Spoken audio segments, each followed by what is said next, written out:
ಬಂಧುಗಳೇ, ಇವತ್ತು ನಿಮಗೊಂದು ಈ ಮಾಮೂಲಿ ಸಾಮಾನ್ಯವಾಗಿ ಎಲ್ಲರೂ ನೋಡಿರ್ತಕ್ಕಂಥ ಗಿಡದ ಬಗ್ಗೆ ಹೇಳ್ತಾ ಇದ್ದೀನಿ. ಇದು ದಾಸವಾಳ. ನೀವೊಂದು ಮಾತು ಕೇಳಿದ್ದೀರಿ, ಜಪಾ ಕುಸುಮ ಸಂಕಾಶಂ ಕಾಶ್ಯಪೇಯಂ ಮಹದ್ದಿತ್ಯಂ ಅಂತ. ಸೂರ್ಯನಿಗೆ ಸಂಬಂಧಪಟ್ಟಿರ್ತಕ್ಕಂಥ ಮಂತ್ರವನ್ನು ಹೇಳಬೇಕಾದ್ರೆ ಈ ಜಪಾ ಕುಸುಮದ ಗಿಡವನ್ನು ನಾವು ಹೇಳ್ತೇವೆ. ಅದರೊಳಗೂ ಸೂರ್ಯನಿಗೆ ವಿಶೇಷವಾಗಿರ್ತಕ್ಕಂಥ ಹೂವು ಈ ಜಪಾ ಕುಸುಮ ಅಂದರೆ ದಾಸವಾಳ.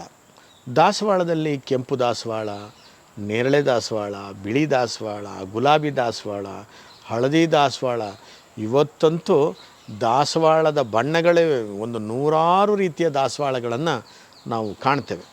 ಅದರೊಳಗೂ ಈ ಕೆಂಪು ದಾಸವಾಳ ಮತ್ತು ಈ ಬಿಳಿ ದಾಸವಾಳ ನಿಜವಾಗಿಯೂ ಕೂಡ ಔಷಧವೂ ಕೂಡ ಹೌದು. ಈ ಮೆನೋಪಾಸ್ ಸ್ಟೇಜ್ನಲ್ಲಿ ಹೆಣ್ಣುಮಕ್ಕಳಿಗೆ ಭಾಳಷ್ಟು ಜನ ನೀವು ನೋಡಿರ್ತೀರಿ, ಒಂದು ರೀತಿಯಾದಂಥ ಆ್ಯಂಗ್ಸೈಟಿ ಇರುತ್ತೆ. ಆ್ಯಂಗ್ಸೈಟಿ ಜೊತೆಯಲ್ಲಿ ಪದೇ ಪದೇ ಪದೇ ಪದೇ ಒಂಥರ ಬ್ಲೀಡಿಂಗ್ ಆಗ್ತಕ್ಕಂಥದ್ದು, ನಿಲ್ತಕ್ಕಂಥದ್ದು, ಬ್ಲೀಡಿಂಗ್ ಆಗ್ತಕ್ಕಂಥದ್ದು, ಕೆಲವು ಸರ್ತಿ ಬ್ಲೀಡಿಂಗ್ ಆದರೆ ತುಂಬ ಬ್ಲೀಡಿಂಗ್ ಆಗ್ತಕ್ಕಂಥದ್ದು ಇರುತ್ತೆ.